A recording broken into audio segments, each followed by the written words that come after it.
Hey folks, my name is Brie Scolaro, and I'm an openly queer social worker here based in New York City. So today I kind of want to talk a little bit about being queer identified and also being nervous about finding a therapist match.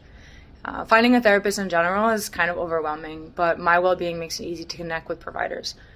Something I really like about the platform is that you can specifically request a queer identified or even BIPOC identified therapist to work with. So already, when you submit your information to MyWellbeing, you're getting matches that fit that criteria. However, it's still scary talking to someone new and also talking about sexuality or gender identity, especially if you're someone that's still exploring what that means to you. So first, I'd kind of like to share some thoughts about entering like the first phone consultation, also making the right decision. How do you know if this person is right for you? So first, take a look at their profiles and see if there's anywhere that they specifically mention working with LGBTQIA+ folks, right? Do they use a sort of blanket statement, or do they talk about specific groups within that population? For instance, do they talk about working with trans folks or bi folks, right? So looking at their profile, you should get a sense already of sort of who this person is and if you might feel comfortable speaking with them. Another thing to look for is if they openly share their pronouns, right? So even providers that may not be queer identified, if they're listing their pronouns, it's usually a good sign that they at least know that some folks identify differently, right? And before entering what everyone's offering, this free phone consultation, which is a great way to talk to people without sort of, signing a contract that you want to work together. Don't forget you always have the right to stop therapy or change your therapist.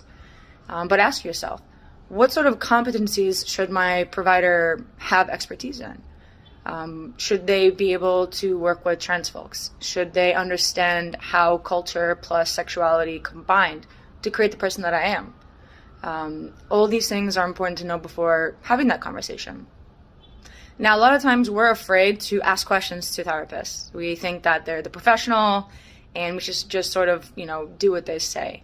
However, this is your life, and finding someone you feel comfortable with is arguably the most important part of starting therapy. So I recommend asking at least one question during the free phone consultation about queer competency. So ask them, have you ever worked with queer folks before?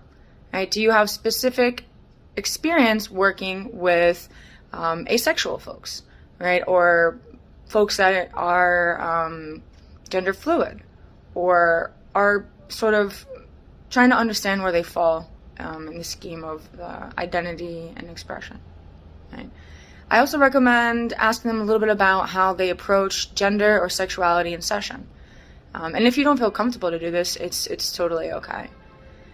Your provider is not going to just ask you, right? Oh my God, so tell me, you're gay, tell me all about that, right? It's up to you when you feel comfortable to share that information with them, and you should never really feel pressured to share that. However, it's definitely a good sign if your provider outs themselves, right? They say, hey, my name is Brie, I'm a queer therapist, my pronouns are they, I'm wondering, how you'd like to be referred to, right? What can I do to make you feel more comfortable today? Right? So keep these things in mind when you're navigating these consultations, and I definitely recommend speaking to multiple providers, right? Just because someone identifies as gay does not mean that they understand the lived experience of someone who is non-binary, or the experience of BIPOC folks that also identify as lesbian, right? So unfortunately, you really do have to do a little bit of digging just to see how you feel comfortable speaking with this person. Right? You don't have to tell them the full story, right from the first day, but you have to ask yourself, in time, can I see myself growing with this person? Can I see myself coming out to this person? Can I see myself sharing something that's really deeply personal to me that maybe I have also been told is not okay in the past, right? Or I've faced certain discrimination in the past, right? Your therapist should never see your identity or your sexuality as something that is the problem, right? Because you are beautiful, and this is something to celebrate. However, I get it that you might not feel that, right? But just know that while some folks really start therapy to focus on gender identity or sexuality, that might not be the case for you. You may just want to work on something completely unrelated, like insomnia or career, right? And that's okay too. That is your right as a patient. You always set the course of direction. Your therapist is there to understand. Create a safe, non-judgmental space where your identity is affirmed and celebrated. And if anything is ever a red flag to you, I encourage you to bring it up to your therapist if you feel comfortable. If you don't, then again, you have the right to stop therapy and get back out there and try to search for someone else that does make you feel safe in that space, right?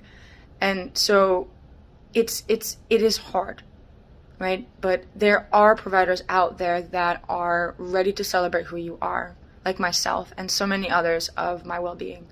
And I encourage you, if you're on the fence, take some time and think about it.